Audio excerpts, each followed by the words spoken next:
Ketika pejabat negara membuka hati untuk mendapatkan kritikan keras, maka si Sontoloyo ini dengan berat hati mengatakan kritikannya kali ini, yaitu mengatakan bahwa pemindahan ibu kota adalah the biggest prank.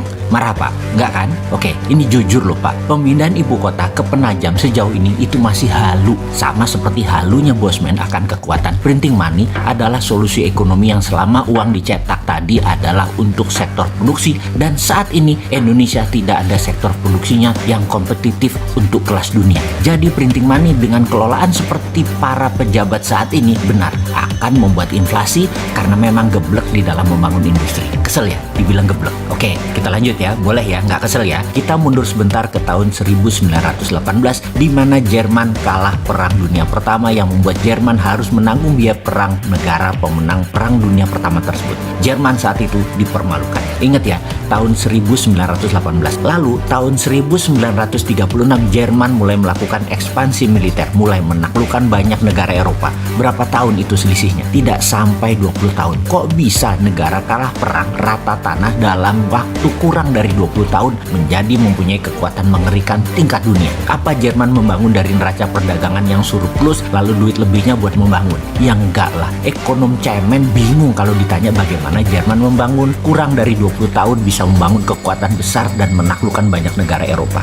Maaf nih ya, sebutan ekonom cemen bikin kesel nggak? Katanya minta dikritik. Kita lanjut ya cerita Jermannya. Dalam pembelajaran awal New Economic Model, Profesor Michael Hudson pernah memulai cerita yang membuat kepala saya berputar kencang, atau dalam bahasa anak zilenial yaitu loading otak saya. Dia berkata, Jerman adalah negara kalah Perang Dunia Pertama di tahun 1918 dan harus menanggung beban membayar semua biaya perang kepada negara pemenang. Jerman rugi berlapis, Jerman dipermalukan, dan Jerman miskin. Tahun 1933 Jerman mulai bertaring, bahkan ketika Nazi berkuasa pada tahun 1936 Jerman menjadi negara superpower yang mengerikan. Bagaimana cara Jerman membangun negaranya dari sebuah negara kalah perang menjadi negara superpower hanya dalam 15 tahun? Maka dalam New Economic Model atau MMT, hal ini menjadi bahan diskusi panjang. Sekali lagi, saya hanya mengingatkan di sisi Amerika, di belahan bumi yang lain di tahun yang sama 1930-an 1931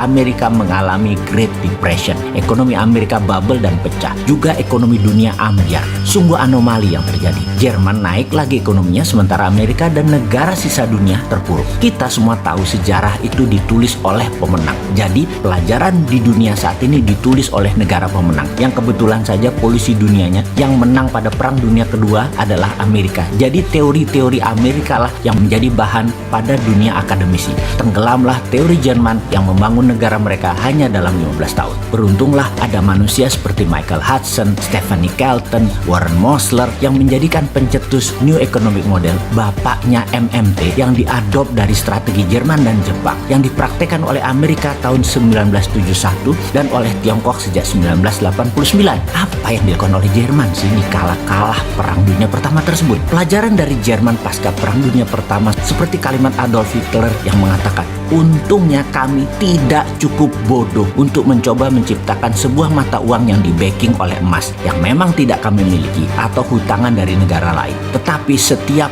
mark yang kami cetak akan di-backing oleh pekerjaan dan barang yang nilainya setara. Kami tertawa saat ahli finansial internasional memandang bahwa nilai sebuah mata uang adalah tergantung pada emas dan sekuritas lain yang berada di ruang besi milik bank negara lain. Sekali lagi, kuncinya ya printing money berunderlying jaminannya produksi. Karena semua diproduksi oleh negara, itulah yang Jerman lakukan. Memproduksi alat perang. Sumber bahan bakunya negara bayar. Gaji pegawainya negara bayar. Urusan negara nanti mau dipakai atau mau dijual itu urusan Jerman. Pokoknya semua biaya produksi dibayar. Cost accounting Jerman kala itu detail sekali. Jerman bukan saja jago teknologi, namun juga jago finansial secara mumpuni. Kembali ke pembangunan ekonomi. Kekuatan untuk membangun ekonomi adalah platform bernegaranya. Lalu proyeknya dijalankan di atas platform tersebut. Jadi proyek di atas platform apa yang harus dibangun Indonesia? Terserah, mau meniru Jerman boleh, mau meniru Cina boleh. Meniru Jerman adalah membuat alat perang. Meniru Tiongkok adalah membuat alat produksi. Bagi kaum Sontoloyo,